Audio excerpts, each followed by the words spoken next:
jornada de vida aí nas atividades que vocês executam, e a participação ela complementa a aula. Às vezes tem um exemplo ali que eu nunca passei na vida, que você já passou, que você pode contribuir para deixar o entendimento mais abrangente para todo mundo. Todo curso de natureza técnica que vocês fizerem, pessoal, sempre vocês vão conseguir trazer alguma coisa para complementar o entendimento da turma como um todo. Então participem, é importante. Mostrar que a gente tem ali um certo conhecimento também é importante, porque é nessas horas que a gente faz até o nosso marketing pessoal.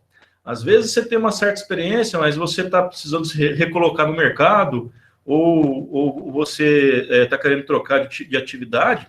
Às vezes tem um colega seu que sabe de alguma coisa, de alguma vaga, que pode fazer uma indicação. Numa hora que você fala uma experiência que você tem ali, o cara fica antenado, fala, opa, eu conheço uma empresa que está precisando de um cara que sabe fazer isso. Às vezes a gente tem que fazer as oportunidades também. Bom, mas isso aí é um assunto aleatório. Vamos lá, eu vou compartilhar a tela aqui com vocês, mas antes de compartilhar eu vou falar o seguinte. Na aula passada, sobre manutenção, análise de falhas em máquinas, a gente trouxe alguns pontos que podem ser considerados tais como pistas para a gente entender as falhas nas máquinas e nos equipamentos. Nunca vai ter um neon explicando ali, uma seta apontando ali, apontando aquela razão, a causa raiz da falha daquele equipamento. Sempre você vai ter indicativos, né? Sejam eles visuais, ou sejam eles após uma análise laboratorial, ou pelo testemunho de quem presenciou aquela falha, né? Sempre você tem indicativos. Aí você vai fazer um trabalho de detetive, pegando essas pistas e formalizando aquilo ali num raciocínio lógico. Pô, eu sei como funciona o equipamento, eu tenho as informações de como que ele deveria funcionar em condição padrão, em condição normal. Houve uma falha, o que está divergindo daquela normalidade que deveria operar? Ah, é esse componente que está com problema? Qual é o problema dele? O problema é causado por quê?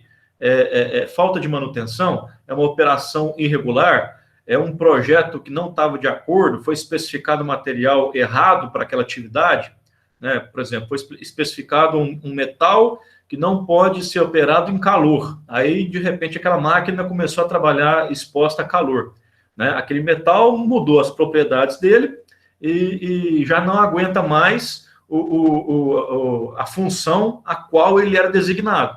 Por isso ele teve uma fratura, ele teve ali uma fluência, a gente vai explicar o que é fluência daqui a pouquinho aqui para vocês, né? E por conta disso, aquele componente parou de funcionar. Né? Ele deixou de ter aquela função para o qual ele era especificado.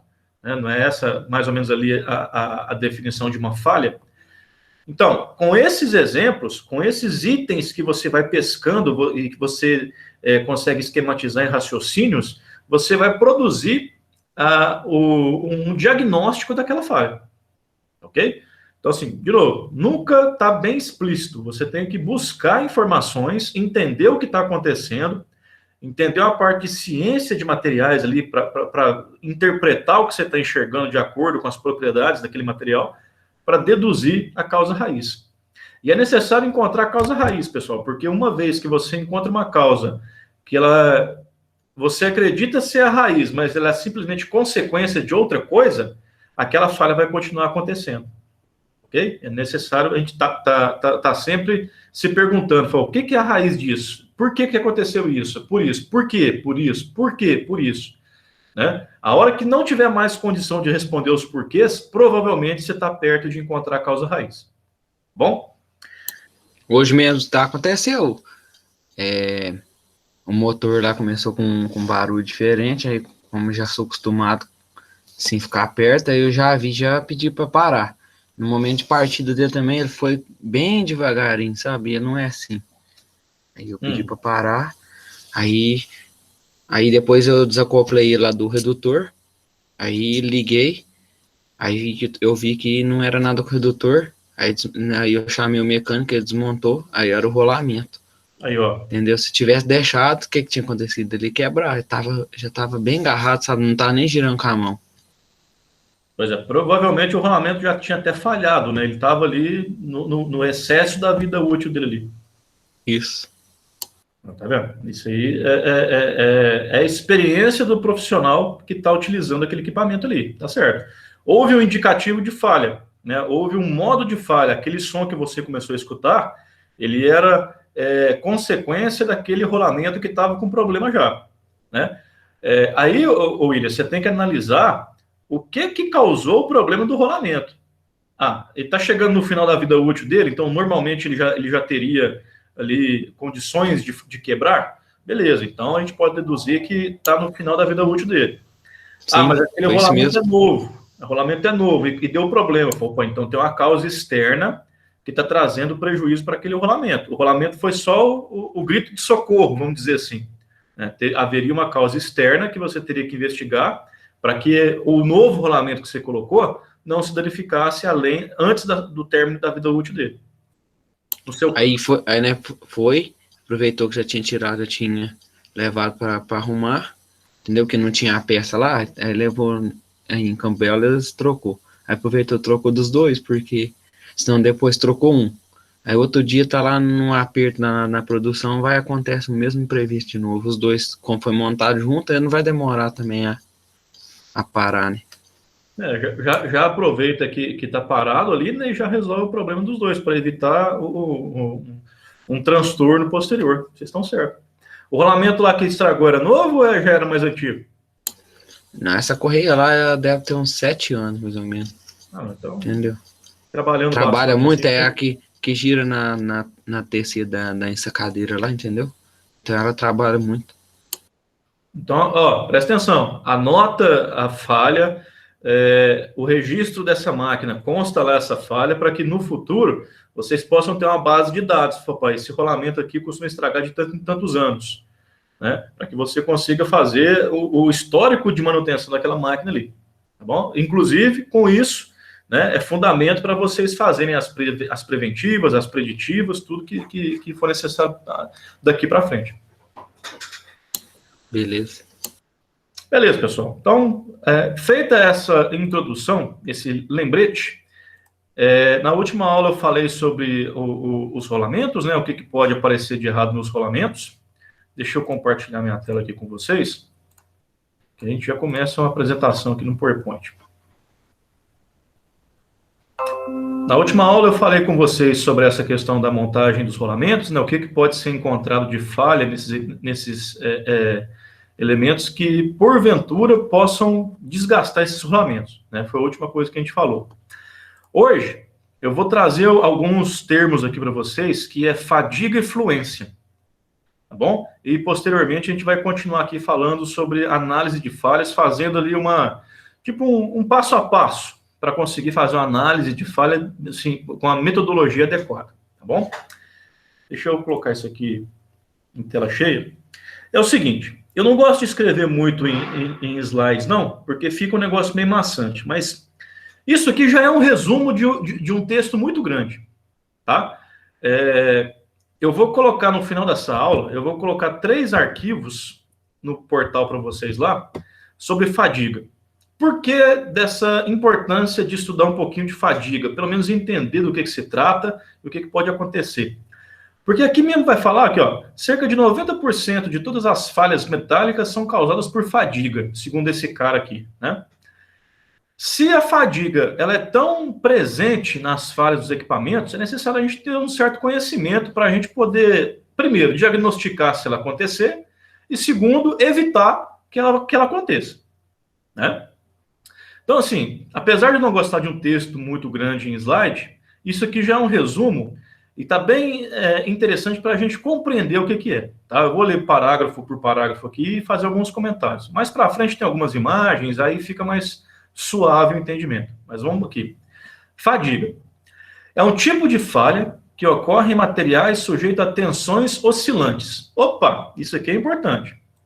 Se você está lendo aqui tensões oscilantes, significa o seguinte: imagina que o meu elemento ele está recebendo carga e soltando carga, recebendo carga e soltando carga, recebendo e soltando carga. Ou seja, a solicitação mecânica daquele material ela é oscilante. Ela é presente e ausente, com o tempo, né? Isso vai fazendo com que a estrutura daquele material se modifique com o tempo. Mas, principalmente, o que acontece é o seguinte. Vocês lembram quando eu falei disso aqui, ó? Deixa eu voltar aqui para ver se eu chego... Não, isso aqui eu escrevi no quadro. Lembra que eu escrevi no quadro lá sobre chavetas? E mostrei até algumas imagens lá em fotoelasticidade para ver concentração de tensão. Quando a gente está estudando, quando eu mostrei para vocês lá que era questão de chavetas, eu falei, cuidado com os cantos vivos, né? Procurem fazer raios de concordância ali naqueles cantos vivos, para quê? Para evitar a concentração de tensão naquele ponto. Se eu tenho um canto vivo, aquele ponto ali, se está sendo solicitado, né, tá recebendo carga, aquilo ali é um ponto gerador de tensões, né, por ser um canto vivo. Né? Aí eu até utilizei o exemplo da janela do avião. Por que a janela do avião é redonda?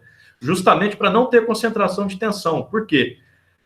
Como o avião ele comprime e descomprime a cabine, e ele trabalha tanto na altura do solo, com a pressão de uma atmosfera, como a 8.000 metros de altura, né, com a atmosfera bem rarefeita, o esforço daquela fuselagem é muito grande. Se eu tivesse uma janela quadrada, como já teve no passado, quando os aviões não tinham um teto de voo muito grande, né, no início da aviação, percebeu-se o seguinte: nas quinas dessas janelas era um ponto de concentração de tensão. Aí é o seguinte, nesse ponto iniciava uma microtrinca, uma trinca microscópica. Por quê? Porque eu tenho concentração de tensão ali. O material está recebendo carga e soltando carga. O avião sobe, o avião pousa, sobe e pousa. Aquela microtrinca, ela começa a andar. Ela vai encaminhando, é tipo uma trinca que vai, é tipo um relâmpago, que ela vai aumentando com o tempo assim. Aí o que acontecia? Essa trinca, ela ia crescendo e rachava praticamente o avião inteiro. É isso que acontece com fadiga. Se eu tenho ali um ponto de concentração de tensão, e essas tensões, elas são de forma oscilante, eu tenho ali a palavra certa é nucleação nesse ponto de concentração de tensão. Né? Aparece uma microtrinca naquele ponto, e essa trinca, com o tempo, né, as tensões estão oscilando o material, essa trinca vai caminhando. Né? Aí o que acontece? Sob essas condições, observam-se falhas em níveis de tensões consideravelmente inferiores ao limite de resistência do material. Ou seja, para essas tensões aqui, normalmente o material ele não se romperia. Ele poderia deformar de certa forma, né? Porque aqui fala limite de resistência, né? Não é o limite de escoamento, né? O limite de resistência é aquele lá em cima da curva. Só que aqui as tensões são muito inferiores ao limite de resistência. Só que elas são oscilantes, né? Aí fala, cerca de 90% de todas as falhas metálicas são causadas por fadiga. A característica da falha por fadiga, que a distingue de outros tipos de falhas, é o fato de ser de natureza frágil. Opa, isso é importante também. Tá cheio de informação aqui. Ó, as tensões são oscilantes, essas tensões são abaixo do limite de resistência, e a natureza da fratura, você vai ver que ela é de natureza frágil, mesmo com metais dúcteis. Lembra daquele esquema que eu falei para vocês, de natureza da fratura? Se é um metal dúctil, a ponta ali onde rompeu, ela vai ter uma estricção, ela vai afinar, e quando romper, vai ficar no formato de taça, né? Como se fosse uma taça, um troféuzinho ali. Por quê? Porque o material dúctil, ele deforma, ele é elástico. O material frágil, que é o giz, por exemplo, se eu traciono ele quebra sem deformar. Ele simplesmente quebra sem deformar. A ponta dele, ela permanece na mesma circunferência original. Ela não deformou, ela não fez aquela taça. Numa fratura por fadiga, um dos sinais que vocês vão enxergar é o seguinte, pô, esse é um aço dúctil, é um aço 1020, 1040, ele era para deformar, né, se ele for romper por tração, ele era para deformar formando essa taça. Só que ele deformou reto. Não está tendo torção, é um esforço de tração, ele deformou reto. Opa, é um sinal de fadiga, tá? Ocorre muito pouca ou nenhuma deformação plástica associada à falha. Ó, isso é importante também. O processo se dá pela iniciação e propagação de trincas e a fratura ocorre geralmente perpendicular à direção da maior tensão de tração aplicada. Esse aqui ficou meio técnico, não precisa preocupar muito aqui não. Mas vamos lá de novo. O processo se dá pela iniciação e propagação de trincas. Perfeito. A fratura ocorre geralmente perpendicular, ou seja, em 90 graus, à direção da maior tensão de tração aplicada. Imagina que eu tenho ali uma barra de aço e eu estou puxando ela pelas pontas. A fratura, ela ocorre reta. Né? Se você ver, é como se eu tivesse quebrado realmente um giz. Ela vai ocorrer reta, ou seja, perpendicular a 90 graus da direção da força que eu estou aplicando. Se eu estou puxando a barra, ela vai romper no sentido transversal da barra. Outra indicação de fadiga. Concentrações macroscópicas de tensões provocam a maioria das falhas por fadiga. Concentradores de tensões, como cantos vivos ou ângulos de superfície, são pontos em que a falha se origina. Ó, aquilo lá que eu falei da chaveta. Um canto vivo é um ponto de concentrador de tensão, né? E é ali que se forma o início daquela trinca que vai começar a se propagar. Especialmente se tais pontos estiverem sujeitos a tensões cíclicas. Tá aí. Quer ver um exemplo de tensão cíclica? Você tem ali um acoplamento de um motor com uma bomba que está desalinhado. O motor está desalinhado. Enquanto eu giro aquele eixo, né, vocês concordam comigo que eu tenho ali tensões sendo aplicadas de forma cíclica? A cada giro daquele eixo, como ele está desalinhado, ele sofre, a mesma região sofre tração e compressão. Né? Aquilo ali é uma tensão oscilante. Ok? Elementos como rasgos de chaveta, entalhes em V, furos, etc., constituem agentes que provocam fadiga. Tá aí.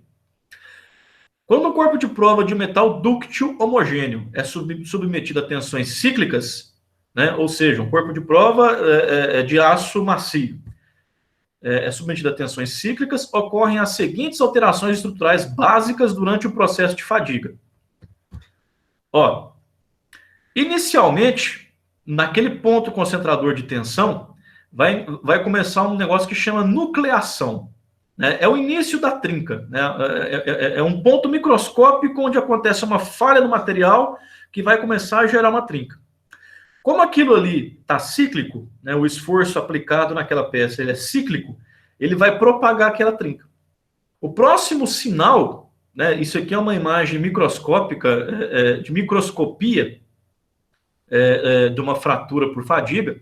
O próximo sinal é que na superfície ali do material, onde aquela trinca está se propagando, vão ser observados esse tipo de estrias aqui, ó. Isso aqui é uma liga de alumínio. Essas estrias de fadiga é o segundo sinal que acontece. O primeiro é a nucleação com o início da trinca e início da propagação dela. Consequentemente, aonde aquela trinca passou, naquela superfície, a gente vai começar a ter esse tipo de superfície, né? O surgimento dessas estrias, tá? Então, se você teve lá um eixo que quebrou, você está olhando a ponta dele com uma lupa, e você está vendo umas microestrias bem fininhas assim, fala, opa, isso aqui é fadiga. Isso aqui é um sinal visual, uma pista visual. Tá? Outra aqui, ó, um eixo que fraturou por fadiga. Olha como é que é o perfil da fratura dele aqui. Inicialmente, a gente até pensa que isso aqui foi alguma coisa lixada, né? Um esmeril, qualquer coisa, mas não. Isso aqui foi acontecendo com o tempo. Provavelmente, aqui, ó, até lançado aqui, o início da trinca se deu aqui, ó. E aquilo ali foi criando aquelas estrias, né? E à medida que o material não foi aguentando mais, no final só ficou isso aqui, ó. Isso aqui já estava quebrado, já estava solto, já estava desconectado do restante da peça. No finalzinho só tinha isso aqui. né? E, óbvio, né, aqui ficou uma área muito pequena, aquele esforço a que a peça estava submetida não foi suportado por essa área muito pequena remanescente, aí quebrou. Aí quebrou e tal. Mas a fadiga ocorreu em praticamente toda a peça. Olha aqui as estrias novamente. Parece, se você olhar assim, dá para fazer até uma comparação com rochas, né, com encostas de montanha que tem erosão. A gente vê aquelas fotos de Marte, por exemplo, lá você vê que lembra bastante uma encosta erodida pelo vento. Mas não, isso aqui são as estrias causadas por uma fratura por fadiga. Outro exemplo, aqui, ó. Tá vendo as estrias aqui? Pega o seu eixo, coloca numa lupa lá, né? Dá um zoom lá e verifica. Opa, tem umas trincas passando. Essa superfície aqui não era para estar assim. O que aconteceu? Ah, uma fratura por fadiga. É uma fratura por fadiga, você tem que analisar. Opa, eu tenho as minhas máquinas estão desalinhadas. Era para trabalhar da forma como está trabalhando, né? Vamos identificar a causa raiz que trouxe essa fratura por fadiga. Que uma outra imagem também. O que é isso aqui? Isso aqui, ó, é um eixo roscado. Vocês podem ver que tem aqui os filetes de rosca. E ele rompeu. Vocês podem ver que ele rompeu como se ele tivesse, como se fosse o de giz e tivesse quebrado, praticamente, porque aqui ele rompeu reto. A carga que isso aqui devia estar aplicada era para cima, ele rompeu transversal, rompeu reto, né? Aqui, esse aqui é uma ilustração esquemática de como que seria isso aqui, ó. Esse pontinho aqui, ó, é isso aqui, né? Provável ponto de nucleação da trinca, ou seja, o início. Essas linhas de repouso ou linhas de praia, né? Essas estrias que a gente encontra aqui que eu mostrei lá atrás para vocês, isso aqui, também pode ser chamado de linhas de praia ou estrias de fadiga.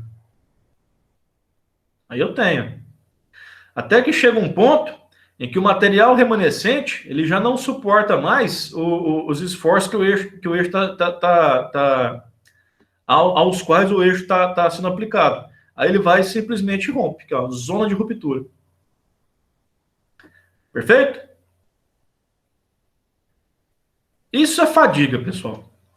Indicativos de fadiga. A fratura ela tem um aspecto de natureza frágil, mesmo em metais dúcteis. As tensões que são aplicadas nesse elemento elas são oscilantes, tá? Não está presente calor ali, entendeu?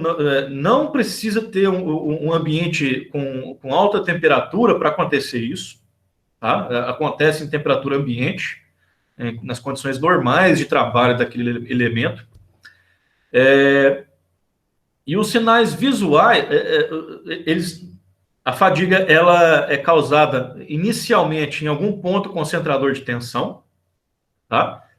E os sinais visuais principais a ausência daquela taça, né, na fratura, ela vai ter uma aparência frágil, apesar do metal ser dúctil. Se o metal for frágil, aí isso aí já não é um parâmetro mais, né? Porque aí ele vai fraturar como frágil mesmo. Mas se ele for dúctil, ele vai fraturar como se fosse frágil. Visualmente você encontra essas estrias, né, ou linhas de praia. Esse aqui é o aspecto, né? Costuma ter... É até bonito, né, esse padrão aqui que forma. Né? E nos finalmente você tem uma linha aqui, uma zona de ruptura, que é onde o metal já não conseguiu aguentar. Isso aqui é cortado de forma reta no eixo. Isso aqui é uma fratura por fadiga.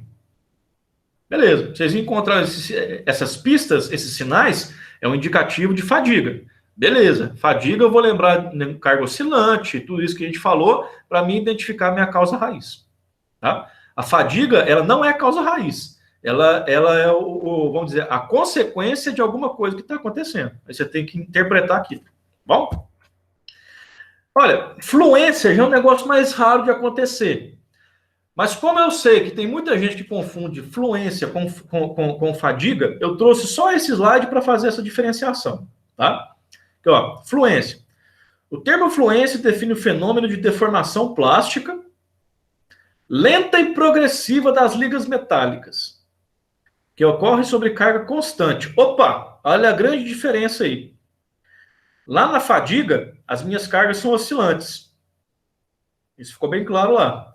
Na fluência, as minhas cargas são constantes. Né? Não, elas não oscilam. Na tendência dessas cargas, se tem uma fratura ali, uma falha no equipamento, e eu sei que a carga aplicada nele é constante, né, é mais difícil ter qualquer correlação com fadiga. No caso agora aqui é a fluência. Tá? As variáveis para o fenômeno são a tensão, ok, até agora é igual na fadiga. A deformação, ó, aqui tem deformação, só que é deformação em carga constante. Bom? E temperatura. Opa, isso aqui é uma grande diferença também.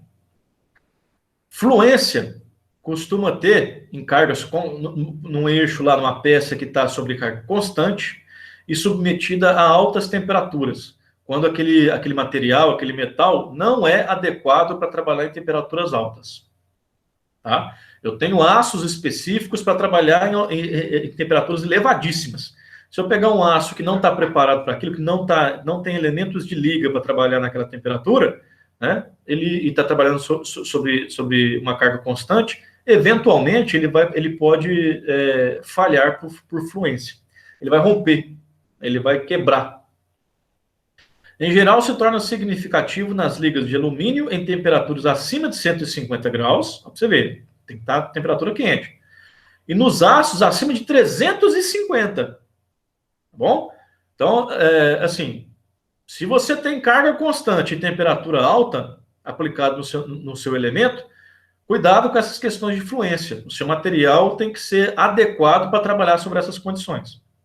Bom, não vou entrar mais em detalhe em fluência, até porque não faz parte aqui do nosso cronograma de aulas, mas eu quis trazer aqui para fazer essa diferenciação.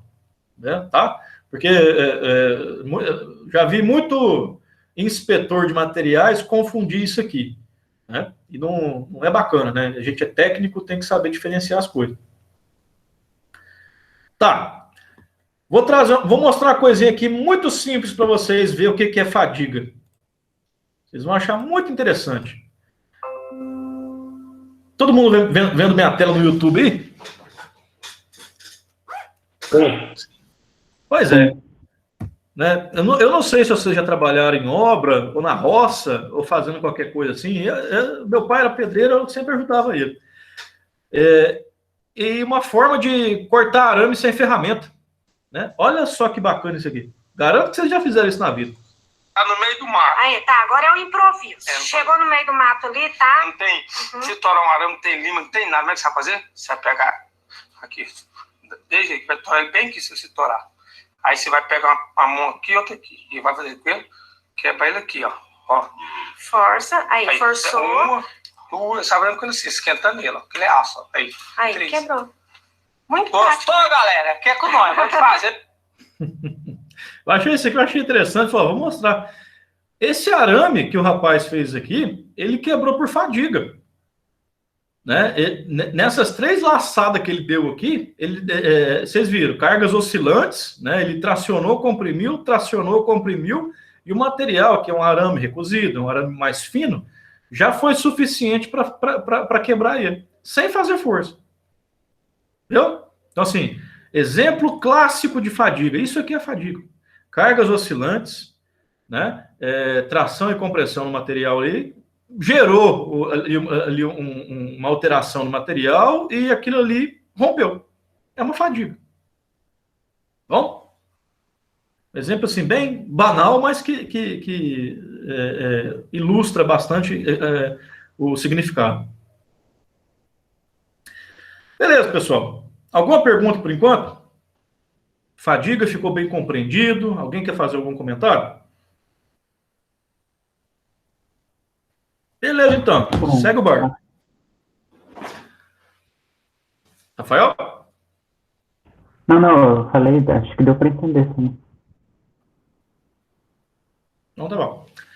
Vamos lá, aqui, ó. Beleza, então. A gente analisou indicativos de falhas, né? Agora, eu trouxe aqui para vocês um passo a passo para a gente fazer uma análise de falha de um equipamento. Tá? 7 passos, assim, bem simplesinhos, mas para a gente organizar o nosso entendimento para fazer essa análise, tá bom?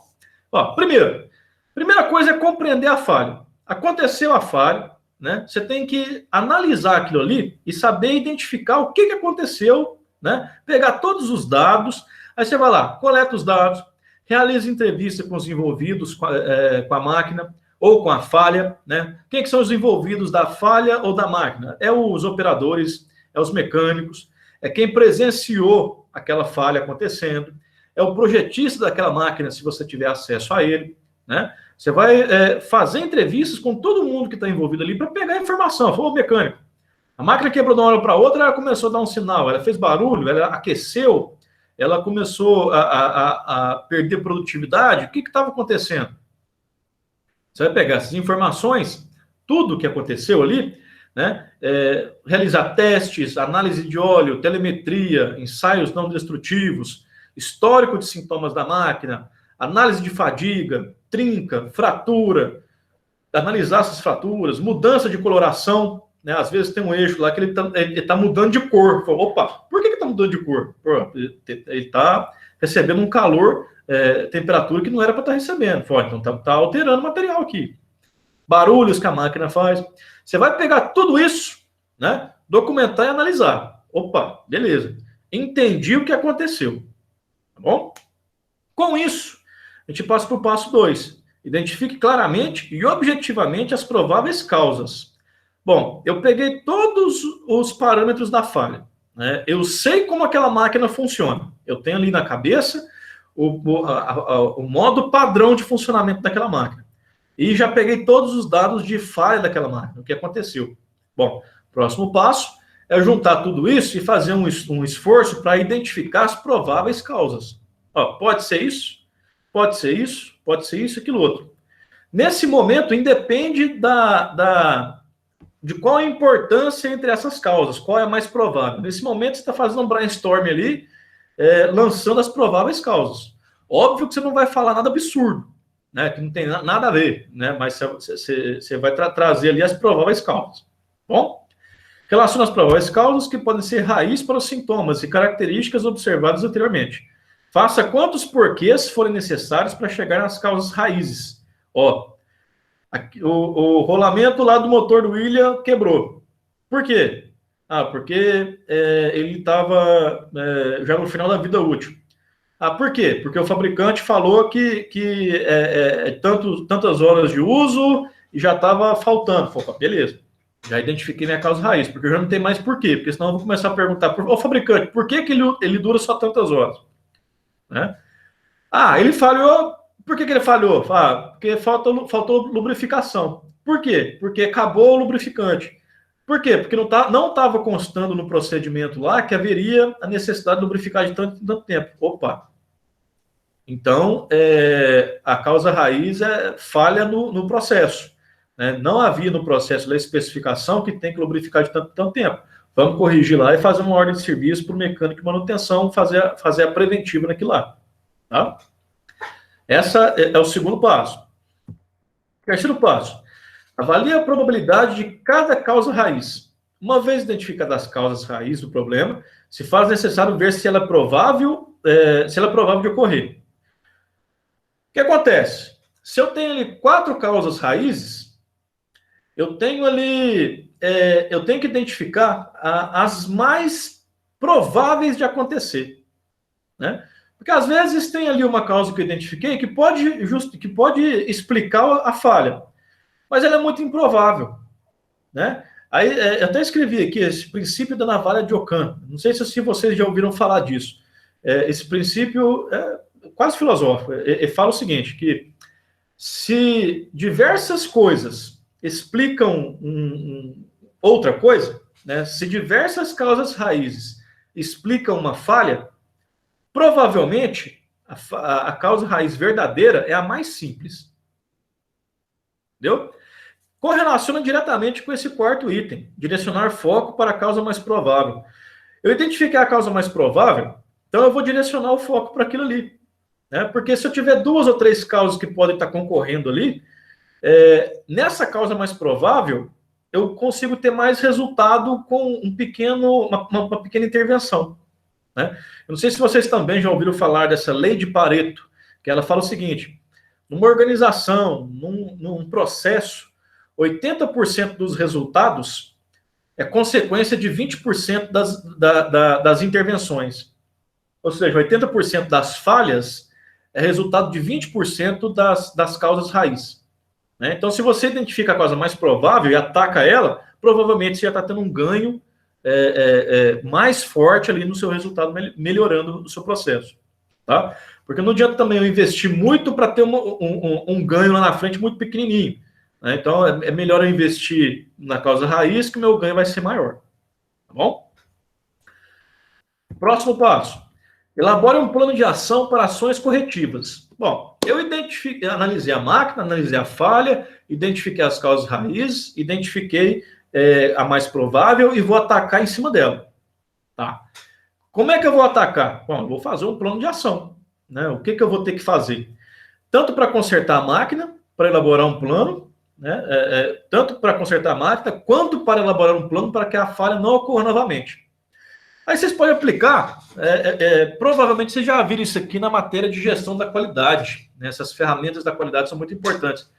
A técnica do 5W2H, que é simplesmente responder essas perguntas que estão relacionadas aí. Ó. O que vai ser feito? Por que tem que ser feito? Onde vai ser feito? Quando vai ser feito e por quem? E ainda, como que vai ser feito e quanto que isso vai custar? Né? Esses 5W são as 5 primeiras questionamentos, e o 2H são os 2 últimos aí nessa tradução para o inglês, do inglês para o português. Né? Se você utilizar esses itens aí para responder esses itens, fazendo o seu plano de ação para aquela máquina ali, para que aquela falha não ocorra novamente, você já está com o caminho andado. É só colocar isso para aplicar agora. Mas primeiro você vai ter que comunicar as partes interessadas. Quem que são? É o dono da máquina, é o chefe da manutenção, os mecânicos, o operador, às vezes os sócios da empresa, porque aquela máquina ali, o processo é muito importante, você tem que comunicar os gestores, né? Todo mundo interessado naquela falha ali tem que ser comunicado do que aconteceu, o porquê e o que você vai fazer para consertar e não acontecer novamente. E ao final, você está com aquele plano de ação elaborado, você vai implementar aquilo lá. É o PDCA, você já ouviu falar. Né? Eu planejei, eu vou implementar, eu até escrevi implemente ali errado, vocês me perdoem.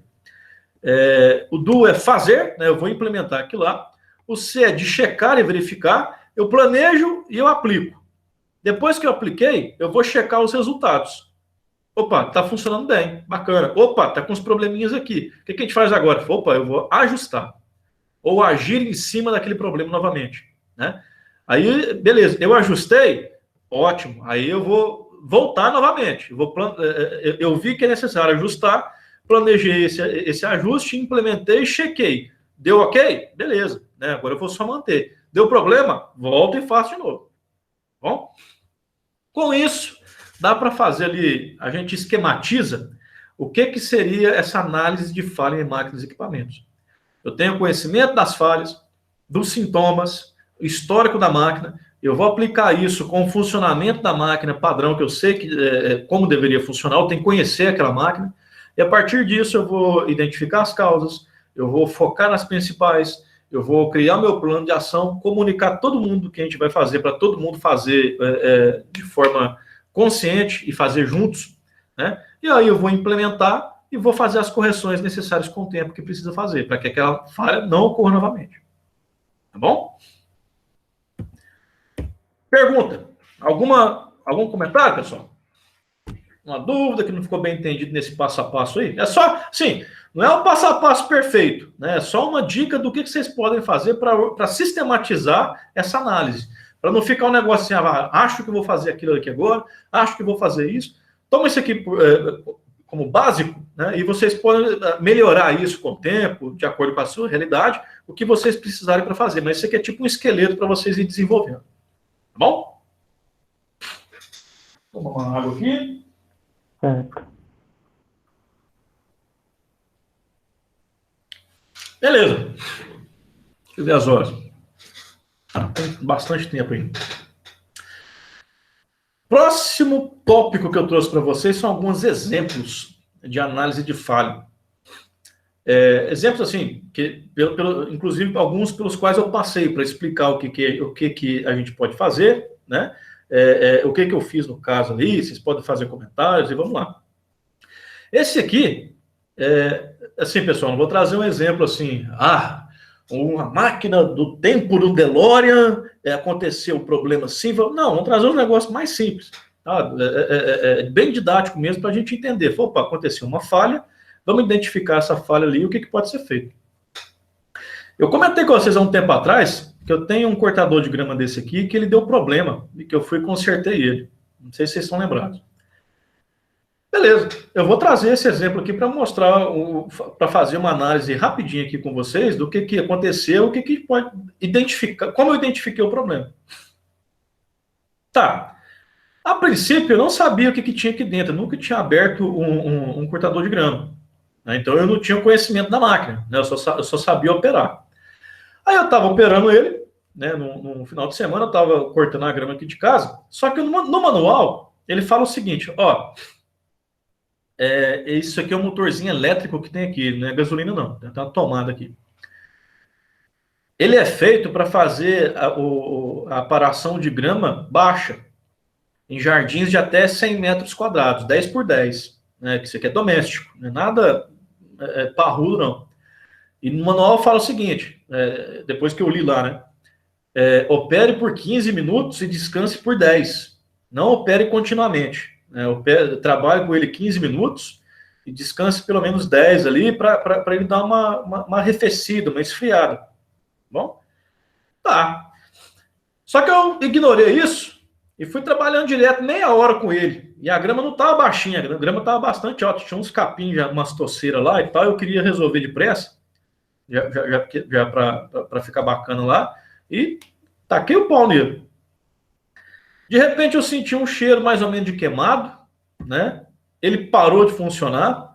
Aí eu pus a mão aqui no corpo dele, que estava bem quente. Eita, lascou. Queimei o motor.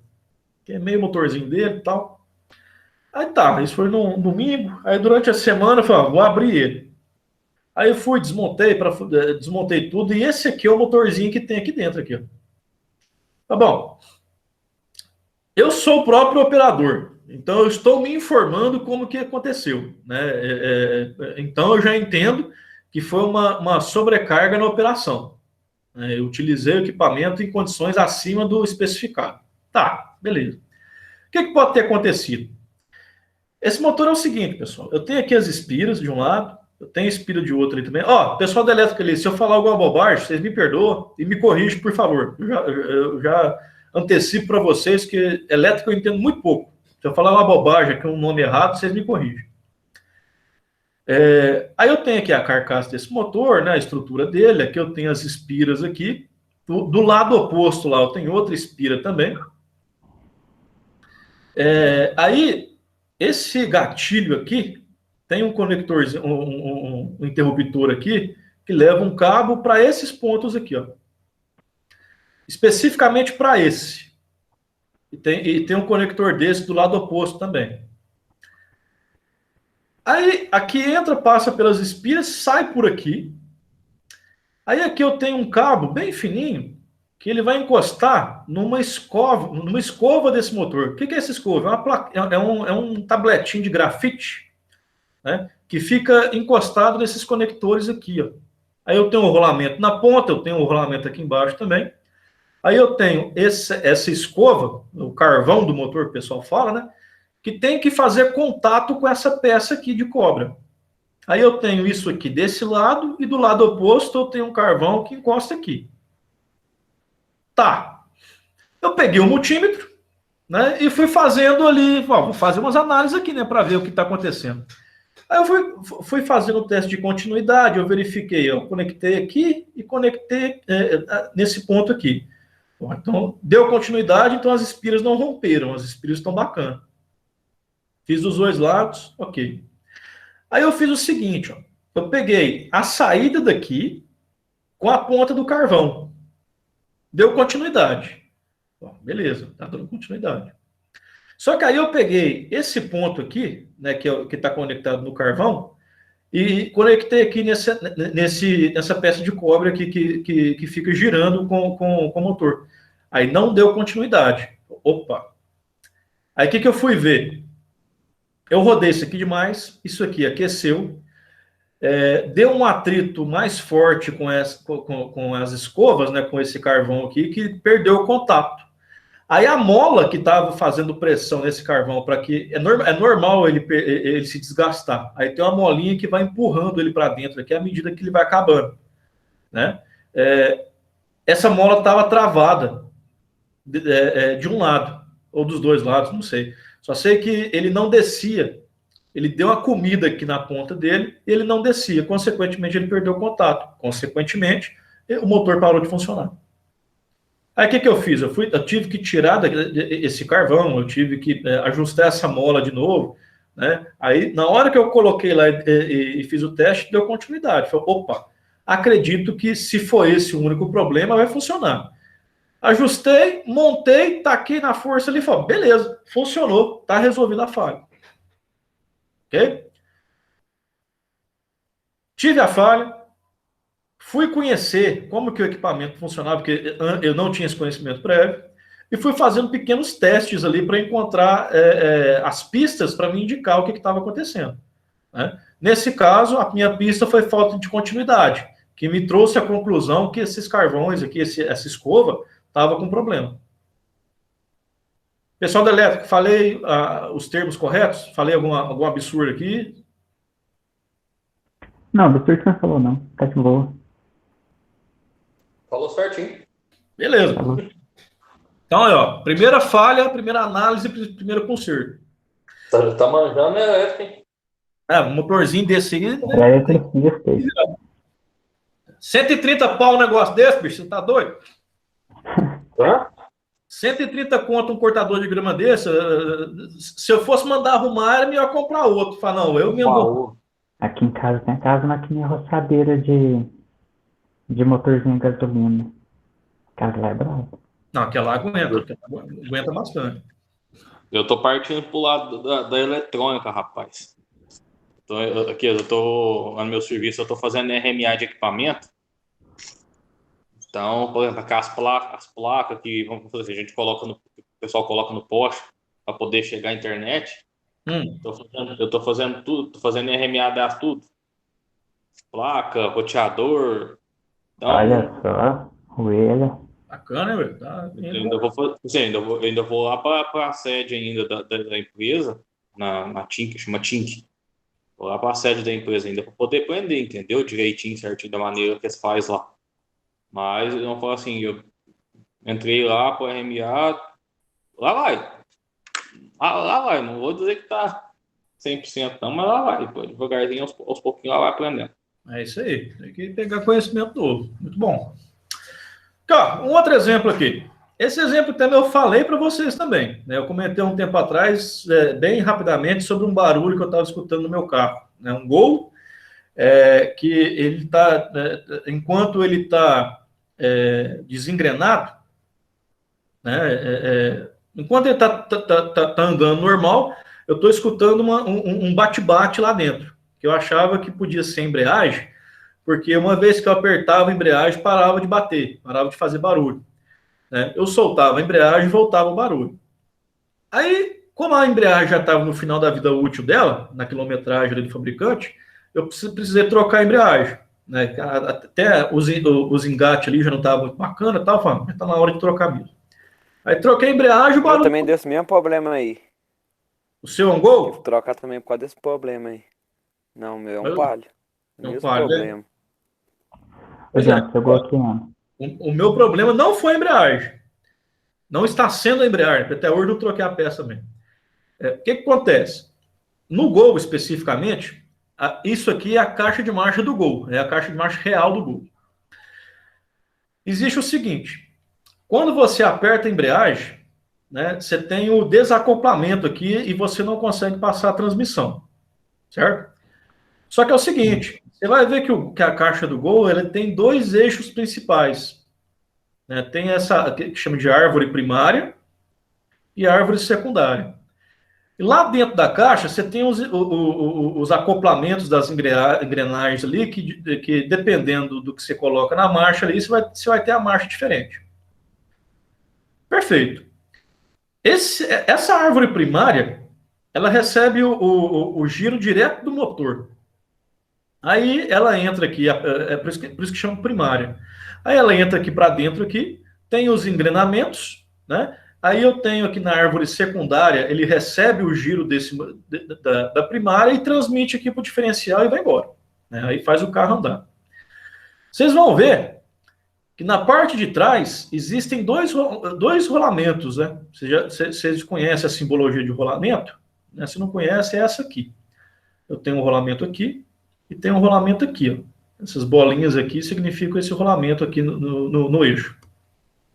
Que é esse rolamento aqui, ó. Que é esse mesmo rolamento aqui, ó. E aqui está a peça aqui novinha que eu preciso comprar. 400 conto essa peça aqui, fora mão de obra para fazer isso aqui. Só que acontece, com o tempo, esses dois rolamentos aqui, eles recebem cargas diferentes, porque o primário é o que mais é solicitado, porque ele pega aquele torque direto do motor. Né? O secundário, nem tanto. Aí, quando esse primário começa a dar problema, você começa a escutar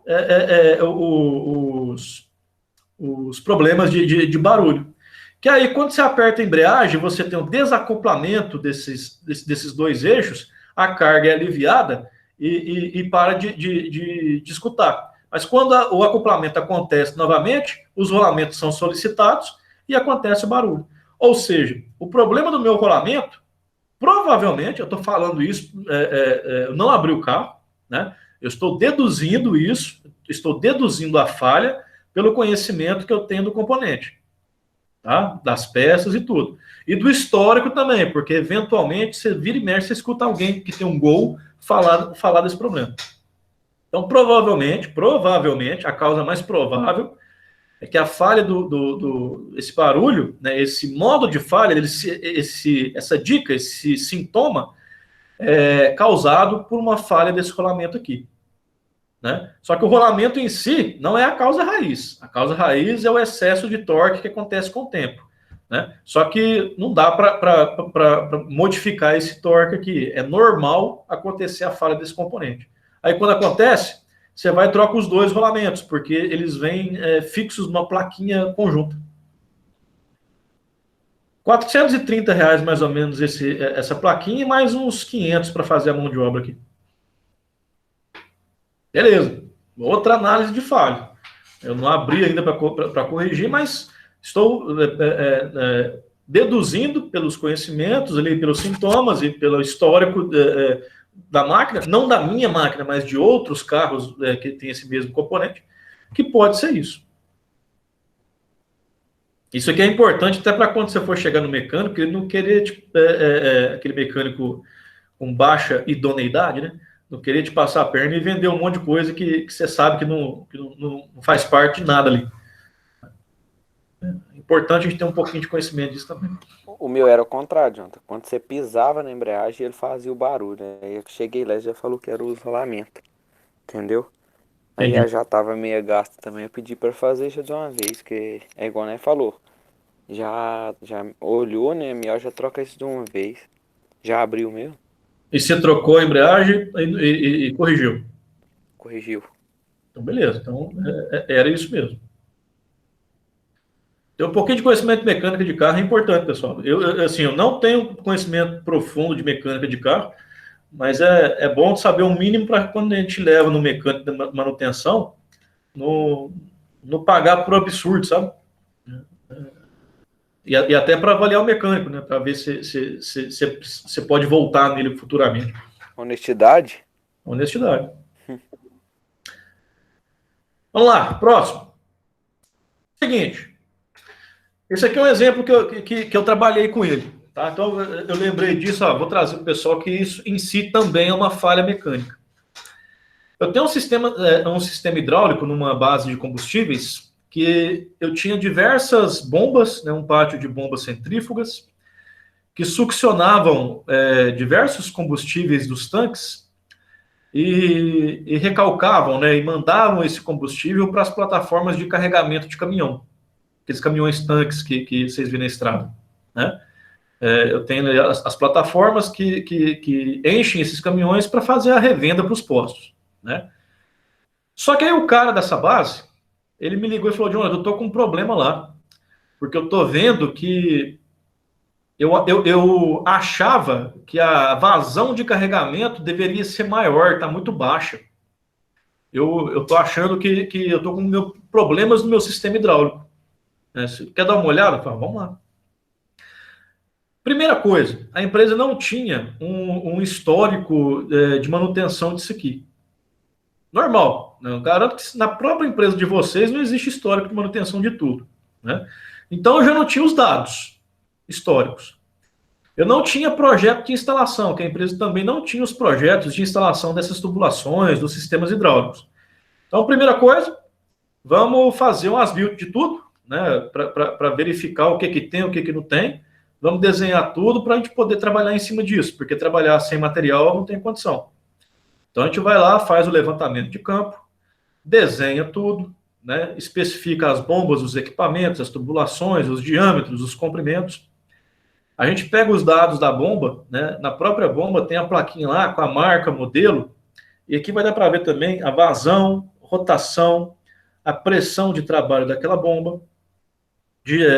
Normalmente aparece aqui também o diâmetro do rotor que gira aqui na carcaça da bomba, né?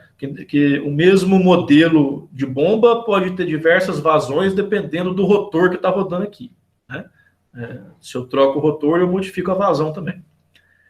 Então, assim, com esses dados, eu vou no catálogo da KSB, por exemplo, do fabricante da bomba, e encontro as curvas da bomba. Aí, com o desenho, o projeto as-builtado do que existe, né? Eu fui lá, fiz o levantamento, desenhei tudo, eu tenho as bombas, os equipamentos, as tubulações, eu tenho tudo. Aí eu vou fazer os cálculos, eu vou verificar as minhas curvas de vazão do sistema e da bomba para ver onde que o meu sistema tá trabalhando, né? Qual a vazão que eu estou conseguindo realmente com essas bombas, né? Eu não preciso colocar um medidor de vazão na saída de cada bomba para verificar isso, não, né? Eu posso calcular.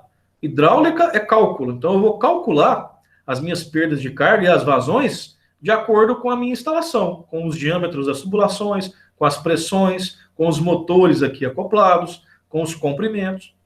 Baseado nisso, a gente tem um diagnóstico, né? A gente chegou ali naquela causa raiz. Opa, a potência dos motores está inadequada, deveria aumentar as potências.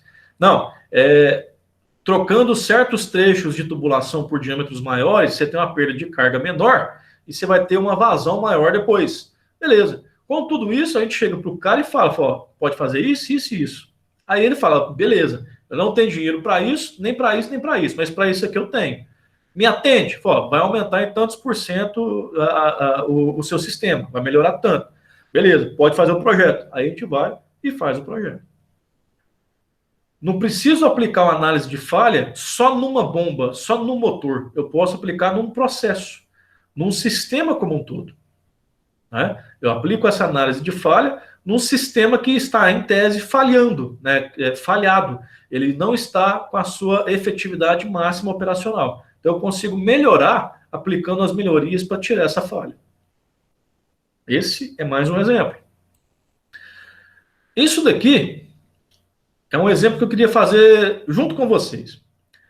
Apesar de não ser da área da mecânica, é um exemplo bem ilustrativo para a gente entender essas questões de falhas, né, do que são pistas, sinais e causas raízes. Isso aqui é um pavimento intertravado de uma empresa. Isso aqui é a White Martins, lá em Belo Horizonte. A fábrica da White Martins, que fica dentro da Valorec, fabrica tubos de ferro fundido. Aí lá dentro tem a fábrica da Valorec, da White Martins. Vocês podem ver o seguinte: nessa pista de rolagem aqui nessa rua, com o passar do tempo, os caminhões vão passando aqui carregados, houve uma deformação do piso intertravado. Aí no outro canto lá, você tem essa questão aqui, que na troca de piso, né, do intertravado para o piso de concreto, eu tenho uma falha do piso aqui também. E aqui, uma foto bem próxima aqui, mostrando também como que esses intertravados estão travando um no outro. Vamos lá. O que vocês conseguem deduzir de prováveis causas raiz para essas falhas? Agora é a hora de vocês abrir o bico e chutar aí algumas coisinhas. Excesso de peso aí, ó. Excesso de peso dos caminhões, pode ser. O que mais? Um defeito no solo, sei lá, não abateu bem antes de fazer esse processo aí. Fala então que o solo embaixo dos bloquinhos pode estar mal preparado. Isso. Então, também Os bloquinhos também foram mal colocados, sei lá. pode ser também, os blocos foram mal colocados. Pode ser uma causa. O que mais?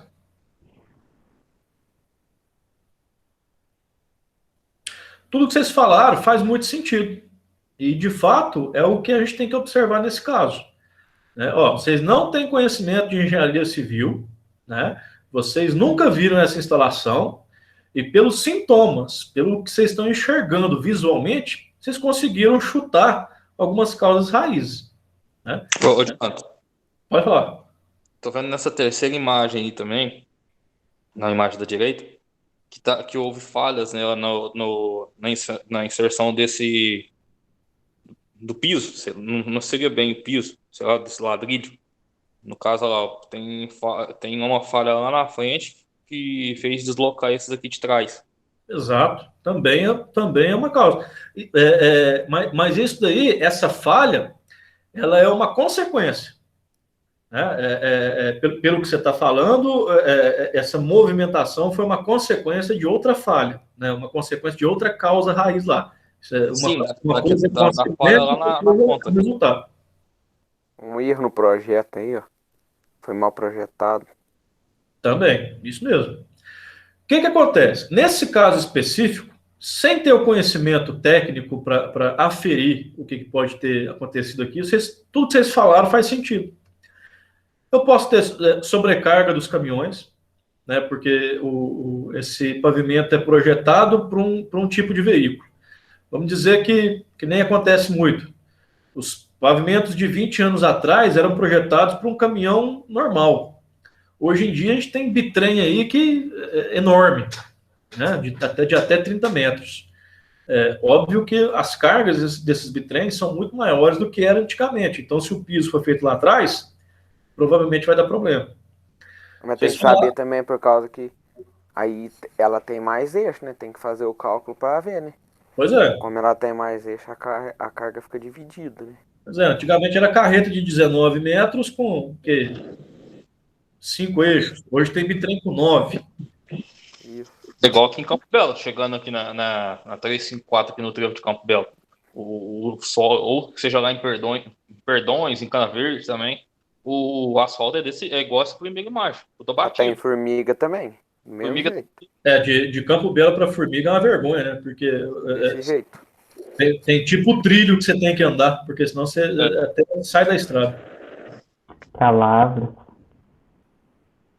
Pois é, aí vocês falaram, inclusive, pode ser que o piso aqui embaixo, o solo embaixo desse piso não foi bem tratado, né? Porque você tem que fazer um tratamento de base e subbase, subleito embaixo dessas pedras para depois colocar essas pedras por cima, né?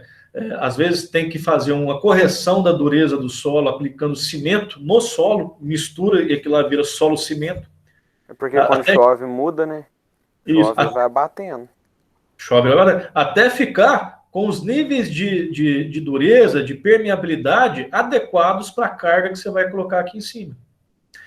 Aí nessa foto aqui, vocês podem ver o seguinte: na transição de um piso para o outro, não foi feita adequadamente a transição aqui, para evitar que entrasse muita água aqui, né? A camada de base não foi muito bem tratada aqui. Com o tempo, eles foram andando, foram deformando e abrindo. Quanto mais abre, mais entra umidade, água da chuva e vai só escalando e piorando o problema aqui. E outra coisa que a gente pode ver, tanto nessa foto como nessa, é que é o seguinte, esse tipo de piso, ele chama intertravado. Ele não pode ter espaços entre as pedras, tem que ser bem colocadinho um no outro. Né? Tipo tá aqui nessa região aqui, ó, bem encaixadinho. À medida que você coloca, ele não fica bem encaixado, acontece a mesma coisa aqui. Excesso de umidade, ele vai deformando, ele vai batendo um no outro, ele vai quebrando a superfície de contato um com o outro ali e vai desgastando o pavimento. Ok? E por final, uma coisa que vocês não falaram é o seguinte, a resistência do próprio bloco. Por norma, esse tipo de pavimento, cada bloco tem que aguentar 50 MPa de compressão. Né? E tem que ter 10 centímetros de altura. Às vezes a gente encontra nesses pisos bloco que não atende a esse parâmetro de compressão e tem só 7, 8 centímetros de altura. Aí normalmente vai acontecer essas falhas pela falta de resistência no bloco. Beleza. Análise de falha no pavimento. Vocês não conheciam o local e nem a falha. E por dedução dos conhecimentos que vocês já têm, vocês conseguiram chegar num consenso aqui. Ok? Ó, esse aqui é um negócio interessante também. Foi um trabalho que eu fiz para a Nemak. A Nemak é a fábrica de motores da Fiat aqui em Belo Horizonte, aqui em Betim. Eu vou sair aqui do slide e vou abrir o desenho aqui. O que acontece lá? Falei que a aula hoje ia ser de exemplos. Eu acho que é interessante a gente ter exemplos práticos assim que a gente melhora a visão da coisa. Uma certa linha lá, eles tinham 3 centros de usinagem que trabalhavam nos blocos de alumínio lá da empresa. Esse centro de usinagem, ele precisa trabalhar, quem trabalhou com usinagem aí vai saber do que eu estou falando, com óleo refrigerante. É um óleo leitoso, bem branco, né, que utiliza para refrigerar a peça quando você está usinando ela, porque ela aquece, né, aí você tem que refrigerar. Aí o que acontecia? Eu tinha 2 tubos, um que vinha o óleo e um que voltava. Do que vinha, saía um tubo que entrava na máquina e trabalhava aqui. Aí depois que usava, a máquina bombeava esse óleo misturado com o cavaco. Né? Quem não sabe o que é cavaco em usinagem, o cavaco é a sobra, né? É a sobra. Depois que você usinou aquelas rebarbinhas que você está cortando do metal ali, aquilo lá chama cavaco, tá? Aí esse cavaco junto com o óleo, ele era bombeado para essa linha de retorno e chegava até esse separador de cavacos aqui. O que é isso? Nada mais é do que umas peneiras rotativas que o óleo entrava aqui, aí o cavaco ficava preso, o óleo saía para fora e era bombeado por essas bombas aqui novamente para esses tubos. Aí ficava num circuito fechado. Usava na máquina, voltava com o cavaco, peneirava os cavacos e bombeava o óleo novamente para as máquinas.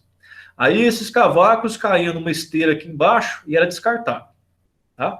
Só que o problema é o seguinte. Eu falei para vocês que é só uma linha que vai com pressão, né? Para levar óleo para as máquinas. Aí eles estavam com um problema no seguinte.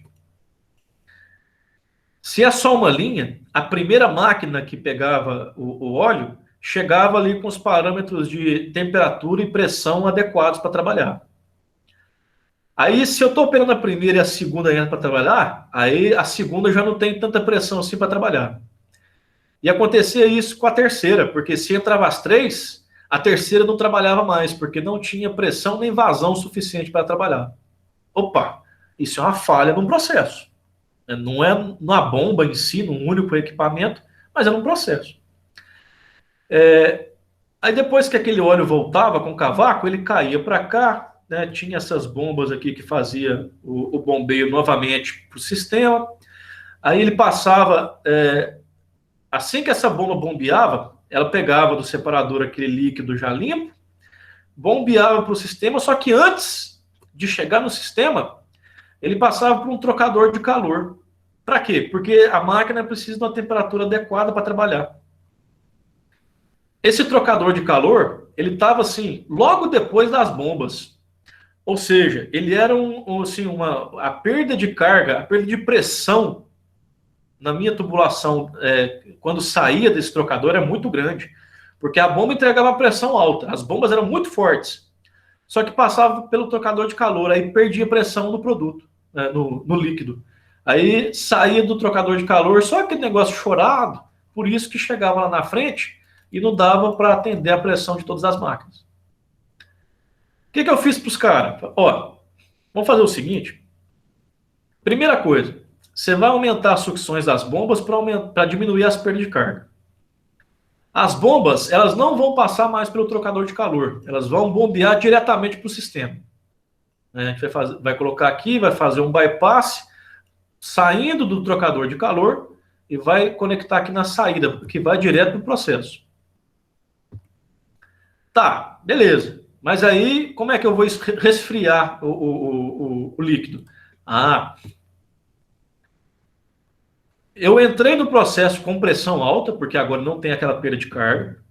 Para manter as pressões, para evitar de que a primeira máquina ganhe pressão, que a segunda mais ou menos e a terceira não ganhe, eu vou fazer um anel de equalização de pressões.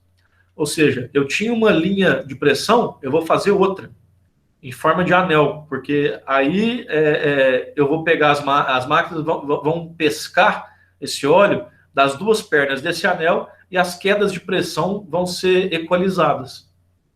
Né? É o que eu fiz aqui. Essa linha magenta aqui significa a nova linha de pressão do processo. E lá na frente, elas são conectadas formando esse anel. Tá. Com isso, a pressão na máquina estava garantida, só que a temperatura não chegava no ponto certo, que era 22 graus. O que a gente fez? A linha de retorno, que vem com o cavaco, ela volta e cai lá naquele separador de cavacos que eu falei, não foi? Pois é. Só que aí eu tenho uma terceira bomba, que ela vai pegar esse líquido que está dentro do separador de cavacos e ela vai fazer uma recirculação. Somente essa bomba vai recircular entre o trocador de calor. Aí o trocador de calor volta aqui para o separador de cavacos e fica recirculando. De forma que eu ligo o meu trocador de calor, eu abaixo a temperatura não do produto que está sendo bombeado, mas do produto que já está sendo succionado daqui. Ó. Consequentemente, eu vou monitorando. Ó, a minha máquina lá está chegando lá no visor, lá que a temperatura está 25. Aumenta a potência do trocador de calor. Até chegar no ponto de equilíbrio para que a máquina receba sempre a 22. Porque aí eu vou estar aqui uma recirculação local. De forma que eu ganhei pressão e mantenho a temperatura. Essa foi a solução que a gente colocou. Eles construíram e funcionou muito bem. Aí, beleza, né? As bombas estão lá, você faz o levantamento, que nem eu fiz aqui, ó. Né? Você pega lá os dados da bomba. Essa plaquinha aqui não tem nada escrito nela de vazão, rotação e altura, mas aqui eu tenho a marca. KSB Megablock 80, 50, 160. Aí eu vou no catálogo e pego todos esses dados. Aqui está a placa do trocador de calor. Né? Eu não tenho essas informações disponíveis, eu ligo para o fabricante. Eu ligo para o fabricante e ele me disponibiliza todos os catálogos que eu preciso. Por exemplo, esse aqui eu peguei do fabricante depois lá. Beleza. Mais um exemplo de um sistema falhado, né, que a gente conseguiu melhorar, identificando os problemas para fazer uma correção. Isso aqui eu peguei da internet. Isso aqui é um eixo cardan de um carro de rally. O que vocês podem me falar sobre essa falha aqui? Vamos lá. Comentários em cima da... Sujeira, ferrugem. De alguma forma esse bagulho. O aço talvez não Capoto o aço pra talvez tudo não que é pegou lado. direito. No caso não é aço, né? É ferro. Problema de fabricação, então. Aparentemente, sim. O que mais? Sei lá, faltou uma proteção para ele. Pode ser. Às vezes teve ali um impacto, uma coisa que deformou, e como ele recebia torque, depois da deformação, ele torceu tudo aí. Pode ser.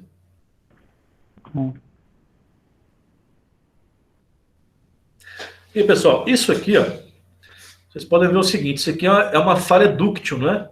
Ou seja, você viu que ele deformou plasticamente sem romper. Se isso aqui fosse frágil, um material frágil, ele quebraria. Como ele deformou dessa forma assim, sem romper, eu já deduzo que isso aqui não é ferro fundido, isso aqui é aço. Com um percentual não muito elevado de carbono. Né? Então, aí eu vou dar uma analisada. Ou, sei lá, eu vejo o contato com o fabricante e falo aqui, me fala a espessura normal que tem que ter essa peça. Que isso aqui é um tubo, né? Qual que é a espessura que tem que ter esse tubo? Tá, falhou aqui, eu posso fazer uma inspeção aqui, ó, do lado onde não teve problema. Eu posso pegar o medidor de espessura por ultrassom, que eu já apresentei isso para vocês quando a gente falou sobre NR13. Eu posso chegar aqui e medir. Falar, peraí, aqui o metal está com a espessura tanto. Mais ou menos aqui onde machucou, a espessura está menor. Opa, então pode ser que já tivesse acontecendo um problema de corrosão localizada aqui.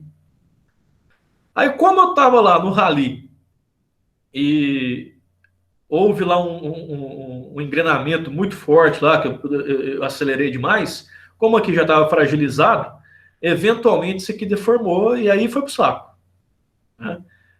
Ou às vezes eu estava lá engrenado na velocidade toda, entrou alguma coisa lá no eixo lá que travou essa parte aqui, aí deu um baque tão grande que o eixo superou o que estava dimensionado e cortou, e entortou dessa forma, torceu. Ou pode ter sido um impacto de alguma coisa que amassou isso aqui, danificou a estrutura do local, e quando eu coloquei força, torceu. Né?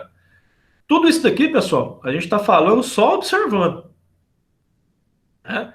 Observando a falha, é possível inferir causas raízes. Aí, beleza. Se você tiver mais informação, você consegue apurar isso mais. Se você medir a espessura aqui e aqui, você vai ter mais outra informação. Se você conversar com o piloto lá e ele te explicar como que aconteceu isso, você vai ter outra informação. Se você olhar o acoplamento desse eixo aqui, que está aqui com esses dentes de engrenagem, olhar lá na peça lá onde ele deveria se conectar, verificar se teve alguma deformação lá também, algum dano, você tem mais informação. Né? Tudo isso compõe ali o que você pode inferir das causas desse incidente, para que não ocorra mais. Ok? Beleza. Falamos aqui sobre essa questão de análise de falha. Mas vocês concordam que a gente está olhando essa questão de análise só depois que acontece a falha? Só depois que acontece a falha. E se a gente tivesse uma técnica, uma ferramenta de gestão, alguma coisa assim, para que a gente pudesse se antecipar às falhas? Né? Por quê? Porque, beleza, eu tenho aqui, vamos dizer... vamos pegar isso aqui. Eu tenho ali, eu vou construir uma instalação. Uai, vamos fazer um projeto adequado, porque eu preciso da vazão tal. Já vamos dimensionar isso daqui para ficar com tudo bacana. E vamos analisar o seguinte. O que acontece com o sistema se essa bomba aqui quebrar? O que eu tenho que prestar atenção, que são os sinais que essa bomba pode quebrar? E se ela quebrar, o que vai me causar no meu sistema? Eu vou ter que fechar o meu empreendimento por conta de uma bomba? Não, então se é um item crítico, eu vou colocar uma outra bomba em duplicidade, para as duas trabalharem uma reserva na outra. Eu me antecipo as coisas. Né? O nome disso, dessa técnica, que eu vou mostrar para vocês, ela chama FIMEA. Isso aqui a sigla em inglês, né? A tradução dela é análise do modo, ou seja, dos sintomas, e efeito, ou seja, consequências de uma falha. Análise do modo e efeito de falha. Tá? Eu trouxe aqui 3 vídeos para vocês, mas eu vou mostrar só esse primeiro aqui, que é mais curtinho, que vai trazer ali uma conceituação para vocês. E eu vou deixar como trabalho de casa só assistir esses vídeos aqui. tá? O que acontece? Esse segundo vídeo aqui, eu vou até sair dessa tela aqui, já trazer aqui para o YouTube. Eu posso fechar. Primeiro que eu vou mostrar para vocês é esse aqui, bem curtinho, 7 minutos, só trazendo uma conceituação, para vocês entenderem do que se trata. O segundo é esse aqui, é como elaborar um FIMEA passo a passo. Aí esse cidadão aqui vai começar, em 15 minutos, vai explicar para vocês algumas coisas, tá? E nesse outro aqui, eu acho que até o mesmo cara, esse cara aqui vai trazer aqui uma aula completa de FIMEA para vocês. Tenho certeza que nem todos vão ver, mas eu sugiro que assistam. Né? É importante, é interessante isso daqui. Ainda mais porque esse cara, ele disponibilizou uma planilha, que eu baixei ela e eu vou encaminhar para vocês também. Tá? Uma planilha que mostra ali o passo a passo de como que você preenche o formulário do FIMEA. Tá, Jonathan, mas se eu tenho ali um FIMEA feito, que ele já antecipa, ele já relaciona todas as máquinas que eu tenho, né? Porque eu tenho que relacionar. Ele já vai antecipar os sintomas que as máquinas podem ter, indicando qualquer tipo de falha. E ele já me antecipa as consequências daquilo. Pô, se eu tenho essas informações, eu consigo fazer um planejamento e controle da manutenção, aquele PCM que a gente estudou lá atrás. Não consigo?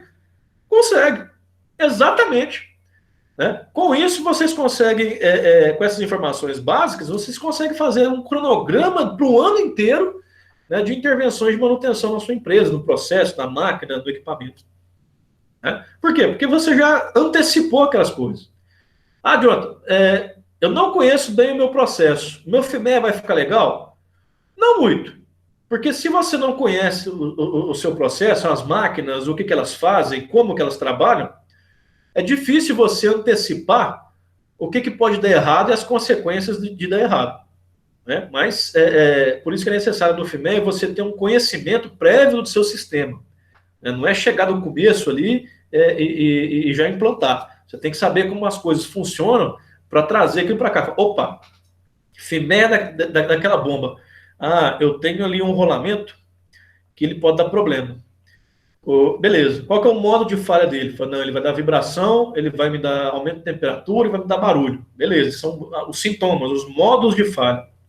E qual que é a consequência? Não, a bomba vai perder vazão, ela vai vibrar e eu vou perder tantas horas de trabalho por dia porque não vai encher os caminhões que eu preciso encher. Entendeu? Você já se antecipa. Consequentemente, você consegue planejar os tempos de intervenção para que aquela falha não ocorra. Isso é o FIMEA, a grosso modo. Tá? Eu vou trazer esse vídeo aqui para vocês aqui agora. Os outros eu vou mandar o link para vocês. Né? E sugiro que vocês assistam. É muito importante. Essa ferramenta aqui é espetacular para quem trabalha com manutenção. Tá bom? Ó, são 10h28. Então, acho que depois desse vídeo a gente encerra. Tá bom? Vamos lá.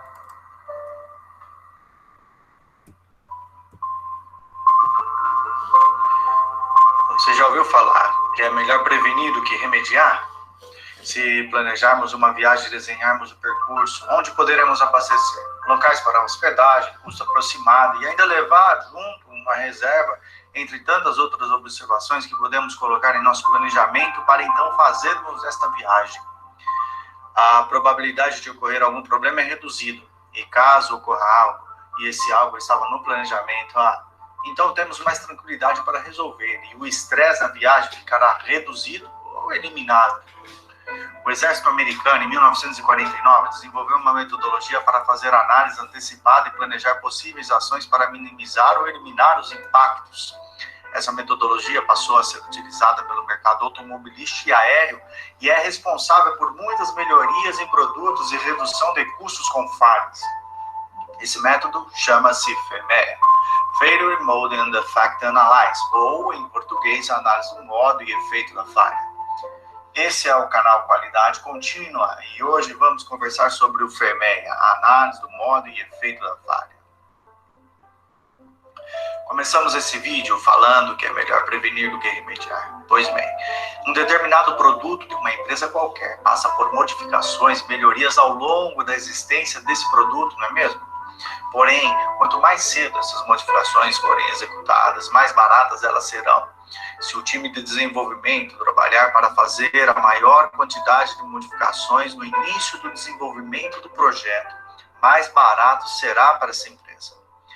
Mas à medida que o tempo passa, o custo de modificação vai aumentando. Quando entramos na fase de engenharia do produto, as peças já estão definidas e vários testes já foram executados. Quando entramos na fase de engenharia de processo, temos os produtos e processos definidos e então o custo para alteração no projeto aumenta mais. Quando entramos na fase de produção, o produto e processos já estão definidos e testes de validação já foram concluídos e as vendas já foram anunciadas e então os produtos devem ser entregues. E quando chega na fase de assistência técnica, bom, agora o custo sobe substancialmente, pois será necessário deslocar um time técnico para analisar, trocar produto do cliente, e isso incorre de custos altíssimos. Um FMEA aplicado com disciplina na fase inicial do projeto pode encontrar possíveis modos de falhas que podem vir a ocorrer em algum momento da vida do produto e então introduzir medidas preventivas e detectivas para cada possível modo de falha. Um FMEA bem aplicado pode entregar as seguintes vantagens: melhoria na confiabilidade dos produtos e a satisfação dos clientes, redução do tempo e custo do desenvolvimento, aumento de competitividade da empresa, registro e mapeamento histórico das melhorias, padronização dos processos e produtos e priorização dos projetos de melhoria. Para a execução de um FMEA é necessário um time multifuncional com profissionais de diferentes departamentos para cada um observar o produto e os modos de falha de um lado do prisma. O time deve conhecer o assunto e também conhecer a ferramenta FMEA.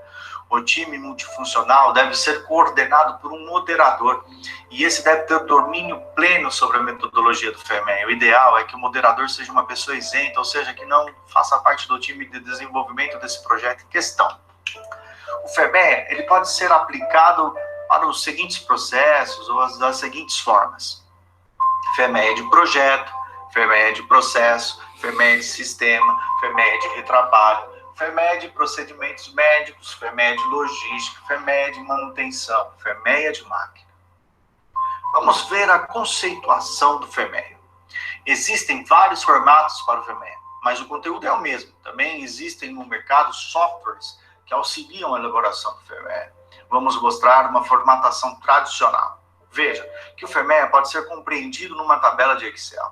No cabeçalho, colocamos informações como tipo de FMEA, time, número de tipo do produto, data, clientes, entre outros. Na primeira coluna, colocamos o item, que será um número sequencial de análise. Na segunda coluna, podemos colocar a etapa que estamos no processo, e para os FMEAs que não são de processos, colocamos direto a função daquela peça ou etapa do processo. Na terceira coluna, colocamos os requisitos relacionados à segunda coluna, que pode ser comparado às especificações. Na quarta coluna, colocamos o potencial modo de falha relacionado a esse item em questão. E na quinta coluna, colocamos o que acontecerá com o meu produto depois de pronto, se ele for fabricado com a falha que escrevemos na coluna anterior. Na sexta coluna, fazemos a pontuação da severidade do efeito do modo de falha que estamos estudando. Essa pontuação pode ser entre os números 1 e 10 e também já indicamos se existe alguma característica crítica ou especial para esse efeito em questão na sétima coluna. Na oitava coluna, fazemos um estudo das possíveis causas que levariam ao modo de falha que estamos estudando. Assista ao vídeo de Ishikawa para ver como estudar as possíveis causas. Na nona coluna, indicamos os controles que deveremos fazer para evitar, ou seja, prevenir a ocorrência desse modo de falha. Na décima coluna, fazemos a pontuação da ocorrência, que assim como a severidade pode ser entre 1 e 10. Na 11ª coluna, indicamos os controles que deveremos fazer caso ocorra um modo de falha que estamos estudando, para então não deixar esse defeito chegar ao cliente. Na 12ª coluna, fazemos as pontuações de detecção, assim como fizemos na coluna de ocorrência e severidade. Na 13ª coluna, colocamos o RPM, número de propriedade de risco. Cada empresa usa uma régua para medir o risco em suas avaliações. O que estiver fora dos limites estabelecidos pela empresa, o time deve encontrar uma solução para reduzir ou eliminar esse risco de falha. E é por isso que fica mais barato quando é executado no início do projeto.